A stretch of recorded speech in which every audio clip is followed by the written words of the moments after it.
ओम शांति। 3 जुलाई 2022। अव्यक्त बाप दादा के महावाक्य। ओरिजिनल डेट 10 जनवरी 1991, 10 जनवरी 1991। चार सत्ताओं के बैलेंस से बाप समान संपन्न और संपूर्ण बनो। आज सर्व शक्तिमान बाप दादा अपने सर्व बच्चों की विशेष शक्तियों को देख रहे हैं। आज के विश्व में विशेष 3 शक्तियां हैं। एक धर्म सत्ता, दूसरी राज्य सत्ता, तीसरी विज्ञान की सत्ता। लेकिन आप ब्राह्मण आत्माओं में 4 सत्ताएं हैं। पहली 3 सत्ताएं तो है ही, साथ साथ चौथी सत्ता है श्रेष्ठ कर्मों की सत्ता।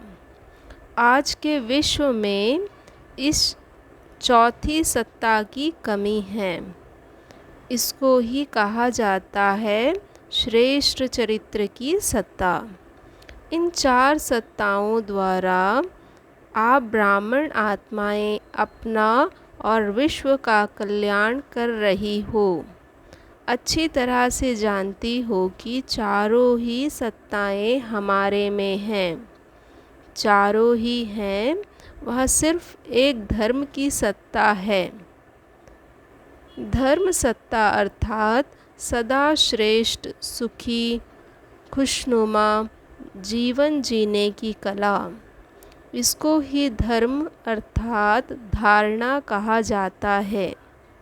राज्य सत्ता अर्थात अपने को और राज्य को अर्थात अपने कर्म साथियों को अपने स्नेह और शक्ति के बैलेंस द्वारा सर्व प्राप्ति संतुष्टता का अधिकार दाता बन अनुभव कराना।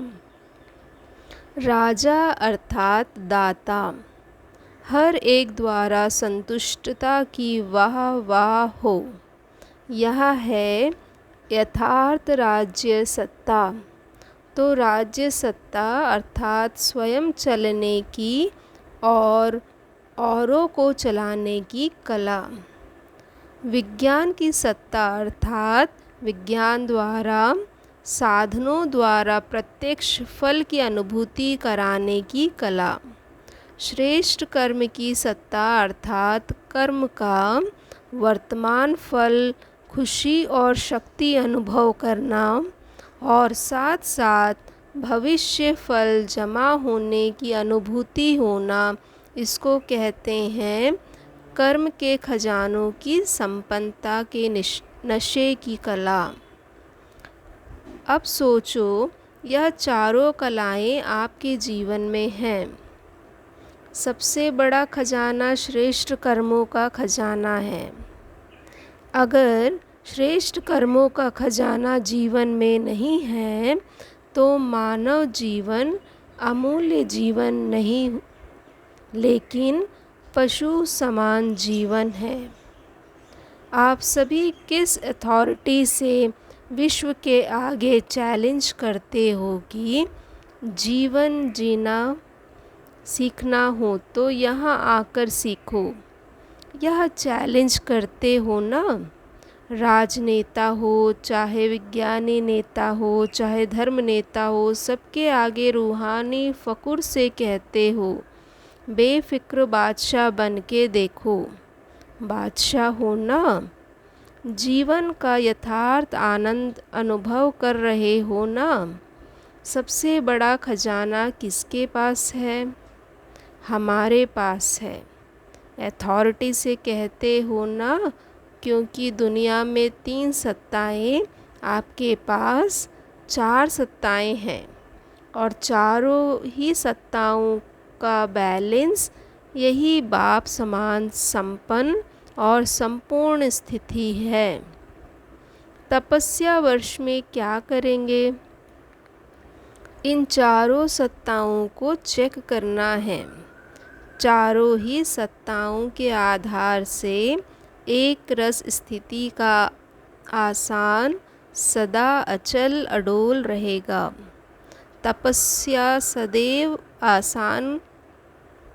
आसन पर करते हैं। तपस्या सदैव आसन पर करते हैं तो यह चार सत्ताओं रूपी चार पांव एक रस स्थिति के आसन को मजबूत करेंगे। हर समय बेफिक्र बादशाह का अनुभव कराएंगे। बादशाह अर्थात अधिकारी और प्रजा अर्थात अधीन रहना पड़ता है। तो आप बेफिक्र बादशाह हो, बेफिक्र प्रजा नहीं हो। राजयोगी हो, प्रजा योगी नहीं हो। इस बेफिक्र बादशाह की निशानी क्या दिखाई देती है? जितना अधिकारी उतना ही सर्व के सत्कारी। सिर्फ अधिकारी नहीं, अधिकारी की परख ही सत्कारी से होती है। सुनाया ना कि योग्य राजा की निशानी है सर्व द्वारा संतुष्टता के पुष्पों की वर्षा हो, वाह वाह के गीत हो। ऐसी राज्य सत्ता प्राप्त की है। पहले अपने समीप के कर्म साथी कर्मेंद्रियों को चेक करो कि मुझ आत्मा राजा के स्नेह और शक्ति अर्थात लव और लॉ दोनों ही सदा ऑर्डर में चलते हैं या कभी कभी मजबूरी से चल रहे हो या मोहब्बत में चल रहे हो। दिखावा मात्र है या दिल से है। ऐसे ही सारे दिन की दिनचर्या में अपने कर्म संबंधी या कर्म के साथियों को देखो। उसके साथ सर्व संपर्क में आने वाली आत्माओं को देखो कि मुझ राज्य अधिकारी आत्मा द्वारा कितने % में और कितने संतुष्ट हर्षित रहे। यह है राज्य सत्ता की यथार्थ अनुभूति। विज्ञान के सत्ता की चेकिंग कैसे करेंगे? हद का विज्ञान हद के स्थूल साधनों द्वारा सुख आराम की अनुभूति कराते हैं। आपका विज्ञान है योग्य शक्ति। आपका विज्ञान है योग शक्ति। योग बड़े ते बड़ा विज्ञान है। वहाँ है साधन और यहाँ है साधना। आत्मा को मन और बुद्धि की साधना द्वारा कितना दूर ले जा सकते हो? हद के विज्ञानी सूर्य तक नहीं पहुँच सके और बेहद के विज्ञानी चंद्रमा सूर्य से भी पार मन और बुद्धि की साधना द्वारा कितने समय में पहुँचते हो और कितना खर्चा लगता है? समय को कहते हैं टाइम इज़ मनी। स्थूल मनी तो नहीं लगती लेकिन टाइम की मनी भी नहीं लगती। तो कितना बड़ा विज्ञान है। वह एयर कंडीशन द्वारा सुख देते हैं, आराम देते हैं और आप साधना द्वारा जब चाहो तब शीतल स्थिति का अनुभव करो। जब चाहो तब ज्वाला रूप का, शक्ति रूप का अनुभव कर सकते हो। हद का विज्ञान थोड़े समय के लिए आराम देने के निमित्त बनता है, लेकिन आप सदा आराम में रहते हो। चैन की नींद में सोते हो, चैन से उठते हो और चैन से सारा कार्य करते हो। बेचैन होते हो क्या? जब आसन से उतर आते हो तब बेचैन होते हो, नहीं तो बेचैन का नाम निशान नहीं है। विज्ञान और क्या करता है? मनोरंजन का साधन देता है और आपका मन उदास होता ही नहीं, जो हद के मनोरंजन की आवश्यकता हो, क्योंकि उदास तब होते हैं जब मन के दास बनते हो। दास बनते हो क्या?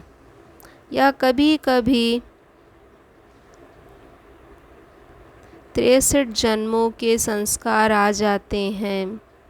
अभी तो बादशाह बन गए हो ना, ना दास बनते ना उदास होते, इसलिए मन सदा मौज में रहता है। एकांत में है तो भी मौज में है, संगठन में है तो भी मौज में है। सदा मौजों के दाता मालिक बाप के साथ रहते हो ना, कि कभी कभी रूठ जाते हो? रूठना नहीं, मन अथवा मुंह को फेर नहीं देना। ऐसे चेक करो कि विज्ञान की सत्ता कहाँ तक अविनाशी रहती है। ऐसे ही धर्म सत्ता, धर्म अर्थात श्रेष्ठ जीवन जीने की कला, यह धारणा ही धर्म है। आप सब तो धर्म आत्माएं भी हो और श्रेष्ठ कर्म आत्माएं भी हो। आप सब तो धर्म आत्माएं भी हो और श्रेष्ठ कर्म आत्माएं भी हो। तो यह चेक करो कि ब्राह्मण जीवन में जी रहे हैं। ब्राह्मण जीवन अर्थात सदा निर्विकल्प, निर्विघ्न, निर्विकर्मी, सदा निराकारी सो साकारी, इसको कहा जाता है जीने की कला, जहाँ कोई हद की इच्छा नहीं, कोई अप्राप्ति नहीं। सदा यह गीत गाते रहें, पाना था वह पा लिया, इसको ही कहा जाता है धर्म सत्ता। अब सोचो, चारों ही सत्ताएं हैं, चारों ही पाँव एक रस है, या एक छोटा एक बड़ा है? चारों पाँव एक रस होंगे तभी अचल होगा, नहीं तो हलचल होगी। तो सुना, क्या देख रहे थे? हर एक बच्चे में चारों सत्ताएं कहाँ तक जमा हैं? खुशी से जीने वाले हो ना, मजबूरी से जी रहे हैं, चल रहे हैं, चलना ही है, इसको जीना नहीं कहते। कभी मरता है, कभी जीता है, कभी सांस रुक जाता है, कभी ढीला हो जाता है, कभी तेज हो, या कोई जीना नहीं है। अच्छा, किसी बहन को कुछ तकलीफ़ हुई, सेकंड में फुल स्टॉप लगाने आता है कि टाइम लगता है? बीती सो बीती, फुल स्टॉप यही विज्ञान है। विज्ञान भी चीज़ को मिटा देता है ना। बेहद के विज्ञान की सत्ता से सेकंड में बिंदी लगाना अर्थात फुल स्टॉप लगाना, इसके लिए ही तपस्या का गोल्डन चांस मिला है। क्योंकि फाइनल पेपर में चारों ओर 5 तत्व प्रकृति के और 5 विकार सभी मिलकर हलचल में लाने का प्रयत्न करेंगे। अति हलचल में सेकंड में अचल रहने वाले ही पास विथ ऑनर बनेंगे। ऐसे नहीं समझना कि लास्ट में एकांत में बैठ पेपर देना है। अति हलचल में अति अचल, यह है पेपर। यही क्षण आएगा, इसलिए अभी से अभ्यास करो। बाहर की हलचल मन को हलचल में नहीं लाए। इसको ही कहा जाता है विजयी रत्न। अच्छा, चारों ओर के श्रेष्ठ धर्म सत्ता वाली धर्म आत्माओं को बेहद के विज्ञान सत्ता वाली साधना स्वरूप आत्माओं को राज्य सत्ता वाले स्वराज्य अधिकारी आत्माओं को श्रेष्ठ कर्म सत्ता वाले कर्मयोगी आत्माओं को बाप दादा का बेफिक्र बादशाह बनाने वाले बाप का याद प्यार और नमस्ते। अच्छा, आज टीचर्स ने भी त्याग किया है। सभी टीचर्स पीछे बैठी हैं, तो त्याग का भाग्य स्वरूप याद प्यार विशेष स्वीकार हो। टीचर्स का काम ही है औरों को आगे बढ़ाना। अच्छा किया, प्रैक्टिकल कर्म करके दिखाया, इसकी मुबारक। अच्छा, डबल विदेशियों के भी पत्र और कार्ड बहुत आए हैं। देश वालों के भी कार्ड और पत्र बहुत आए हैं। कार्ड कहाँ रखे हैं? दिल के डिब्बे में संभाल कर रखे हुए हैं। जिन्होंने भी नए वर्ष की विशेष याद प्यार भेजी है, उन्हों सहित सभी बच्चों को नए वर्ष के हर समय में नवीनता की मुबारक हो।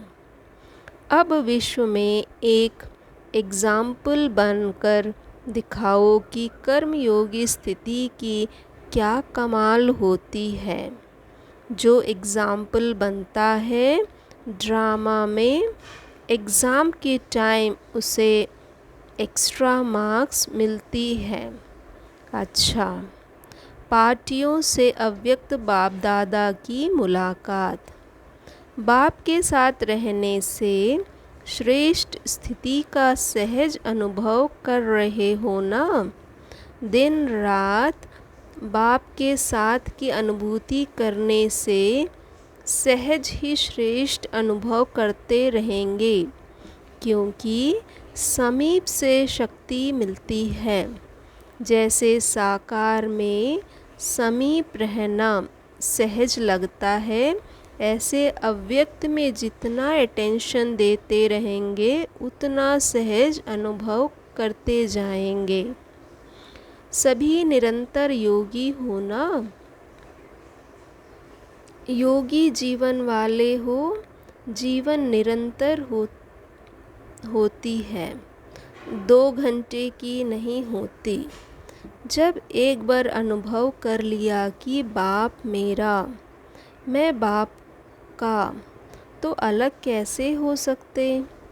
निरंतर योगी जीवन में अति इंद्रिया सुख आनंद की अनुभूति होती है और मेहनत भी नहीं। मेहनत वाला काम कभी कभी किया जाता है और जो सहज होता है वो सदा कर सकते हैं। जो तो सहज लगता है या मुश्किल लगता है। माया तो नहीं आती। इस समय नशा चढ़ा हुआ है तो माया दिखाई नहीं देती। फिर वहाँ जाएंगे तो कहेंगे क्या करे, हो गया। निरंतर की स्थिति अच्छी है। एक बाप के सिवाय और ऊंचा है ही क्या। एक ऊंची चीज़ प्रिय लगती है और दूसरा जो प्यारा होता है वह प्रिय लगता है, तो सबसे प्यारा सबसे ऊंचा बाप ही है ना। तो और क्या याद आएगा। सिर्फ बीच बीच में अपने को चेक करते रहो। थोड़ा भी परसेंटेज कम हो तो उसको बढ़ा देना चाहिए। फिर माया को आने की मार्जिन नहीं रहेगी। लेकिन होता क्या है, चलते चलते साधारण स्थिति हो जाती है और समझते हैं याद तो है ही, भूले तो है ही नहीं। लेकिन साधारण होते होते विस्मृति की ओर चले जाते हैं। इसलिए साधारण भी होने नहीं दो। थोड़ा भी परसेंटेज कम हो तो ऐड कर लो, तो सदा ही शक्तिशाली रहेंगे। शक्तिशाली आत्मा के बीच में माया आने की हिम्मत नहीं होती। माया आए फिर युद्ध करो, इसमें समय चला जाता है और लिंक टूट जाता है। टूटे हुए लिंक को जोड़ना, उसमें निरंतर में अंतर पड़ जाता है। इसलिए साधारण स्थिति भी होने नहीं दो। इन गलतियों में नहीं रहो, इन गलती में नहीं रहो कि बाप की याद तो है ही नहीं, लेकिन सदा याद स्वरूप हैं। याद स्वरूप अर्थात शक्तिशाली। कभी कभी काम, क्रोध, लोभ, मोह बड़े विकार नहीं आते हैं, लेकिन अपना ही स्वभाव या अपना ही संस्कार साधारण स्थिति बना देता है। यह अलबेलेपन के रूप में माया आती है। स्टडी रोज करते हैं, मुरली भी सुनते हैं, सेवा भी करते हैं, लेकिन जैसे होना चाहिए वैसे नहीं चल रहे हैं। लेकिन स्पीड क्या है? चलने के साथ स्पीड भी अच्छी हो। बाप सभी बच्चों को सदा ही ऊंच देखता है और सदा ही ऊंच देखने की शुभ आशाएं रखता है। अच्छा, सभी श्रेष्ठ कर्म करने वाले कर्म की सत्ता वाले हो ना? श्रेष्ठ कर्म की पूंजी जमा है ना? कितने जन्म चलेगी? कितना जमा किया है? पूरा कल्प चलेगी या 21 जन्म चलेगी? आधा कल्प के बाद भी पूजे तो जाएंगे, आधा कल्प के बाद भी पूजे तो जाएंगे। पूज्य भी तब बनते हो जब श्रेष्ठ कर्म का खजाना जमा करते हो। लास्ट जन्म भी देखो कितना अच्छा है। भिखारी तो नहीं बने ना, दाल रोटी तो है। तो जब लास्ट जन्म अच्छा है तो और जन्म भी अति दुखी नहीं होंगे। ये तो सुखी के भेंट में दुखी है, बाकी ऐसे दुखी नहीं होते जो फ़कीर बनकर रोटी मांगे। दुनिया के हिसाब से अति दुखी नहीं होते, सतयुग के हिसाब से दुखी होते। अच्छा, टीचर्स का भी लक है जो सेवा की लॉटरी मिल जाती है। लॉटरी तो सबको मिलती है, लेकिन इन्हों को सेवा की लॉटरी विशेष मिली है। आप लोग भी टीचर्स को देख खुश होते हो ना? यह समझते हो टीचर्स आगे क्यों? आगे रखने वाले स्वतः आगे हो जाते हैं। रिगार्ड देने वालों को रिगार्ड मिलता ज़रूर है, यह एक अनादि नियम है। देना अर्थात लेना और लेना अर्थात गंवाना। कोई लेने की कोशिश करते हैं, मुझे रिगार्ड मिले, क्यों नहीं रिगार्ड देते? तो लेने के पीछे जाना माना गंवाना और देना अर्थात लेना। तो देने वाले दाता के बच्चे हो या लेवता हो। देवता अर्थात देने वाले। अच्छा है, बाप भी खुश, बच्चे भी खुश, बाकी क्या रहा? टीचर्स सबसे ज़्यादा खुश हैं, क्योंकि स्टूडेंट्स को देख करके खुशी होती है। अच्छा, वरदान। आत्मिक वृत्ति दृष्टि से दुख के नाम निशान को समाप्त करने वाले सदा सुखदायी भव। ब्राह्मणों का संसार भी न्यारा है, तो दृष्टि वृत्ति सब न्यारी है। जो चलते फिरते आत्मिक दृष्टि आत्मिक वृत्ति में रहते हैं, उनके पास दुख का नाम निशान नहीं रह सकता, क्योंकि दुख होता है शरीर भान से। अगर शरीर भान को भूलकर आत्मिक स्वरूप में रहते हैं, तो सदा सुख ही सुख है। उनका सुखमय जीवन सुखदायी बन जाता है। वे सदा सुख की शैया पर सोते हैं और सुख स्वरूप रहते हैं। स्लोगन: खुद को देखो और खुद की कमियों को भरो, तब खुदा का प्यार मिलेगा। ओम शांति।